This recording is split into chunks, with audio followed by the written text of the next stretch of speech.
లో ఉన్న ఏం ప్రాబ్లం ఫేస్ చేసినా అవతల ఎవరైతే బాధితులు ఉన్నారో వాళ్ళు సర్వనాశనం అయిపోయినా పర్లేదు, కానీ ఈయన ఫ్రెండ్ కాపాడుకోవాలి. ఇప్పుడు ఏం చేయాలి? వాళ్ళేమో కేసు ఫైల్ చేసిర్రు, ఇయాలో రేపో ఈయన కోర్టుకు జైలుకి పోవడం వీళ్ళ కుటుంబ సభ్యులు ఖాయం. ఇక్కడ పాయింట్ ఏంటంటే ఇప్పుడు ఈ కేసుని ఎట్లా కొట్టించేసేయాలి, వీళ్ళని ఎట్లా మార్చాలి అనే ఆలోచనతో వేదాంత్ కంప్లీట్ బ్యాక్గ్రౌండ్ నుంచి స్క్రిప్ట్ నడిపిస్తా ఉన్నాడు. మిత్రులారా, మీరందరూ ఆలోచన చేయండి. వేదాంత్ వాళ్ళ ఇంటికి వెళ్ళి వాళ్ళ భార్య భర్తలు కలిసి లేరు, ఊర్లో ఇంట్లో తరిమేసిండు, ఆయన అప్స్టాండింగ్ లో ఉన్నాడు, కొడుకు వాళ్ళ తండ్రి అడ్డగోలు కొట్టిండు అని చెప్పి ఈయన అమ్మాయి వాళ్ళ సింపతి మాట్లాడతాడు. ఎవరు?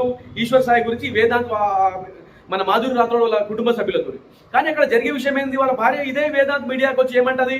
మేమిద్దరం కలిసిపోయినాము, దీనివల్ల అమ్మాయి పరువు పోయింది, మా ఇంటి పరువు పోయింది, నా బిడ్డ మేము బయటకు తిరగలేము, మా ఆయన మేము బయటకు తిరగలేమని ఆమె అంటది. ఇక్కడ పాయింట్ ఏంది? ఈయనకట్లా తరిమేస్తే ఆమె ఎందుకు వచ్చి మాట్లాడుతుంది? పోనీ ఈ వేదాంత్ మీడియాలోనే వచ్చి మాట్లాడాలా వీళ్ళు? అయితే ఆ అమ్మాయిని, అంటే ఏదైతే మాధురి రాథోడ్ని ఇంటర్వ్యూ కావాలి, సరే మీరు వాళ్ళు కాంప్రమైజ్ అయ్యారు, వాళ్ళు మీడియా ముందుకు వచ్చి అంతా మా తప్పే అని ఒప్పుకుంటారు, ఓకే జర మీరు కూడా కాంప్రమైజ్ అవ్వండి, కేసులు ఇట్లా పెట్టొద్దని వాళ్ళని రిక్వెస్ట్ చేస్తే వాళ్ళు ఒప్పుకోకపోవడం వల్ల ఈ వీడియో చేయడం జరిగింది వీళ్ళు. సో కాబట్టి నేను ఏమంటున్నా అంటే, వేదాంత్ గుర్తుపెట్టుకో, బంజారా కమ్యూనిటీలో మా అమ్మాయిలు ఎలా ఉంటారో మాకు తెలుసు.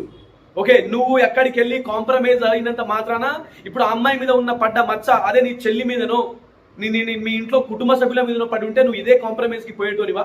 అంటే ఇక్కడ పాయింట్ ఏంది? అక్కడ ఉన్నటువంటి గిరిజన అమ్మాయి వీళ్ళు ఏదో ఒకటి చెప్పి మత్పరిచి మాయ మాటలు చెప్తే ఒప్పుకుంటారని అనుకుని మీరు అక్కడికి వెళ్ళిరా.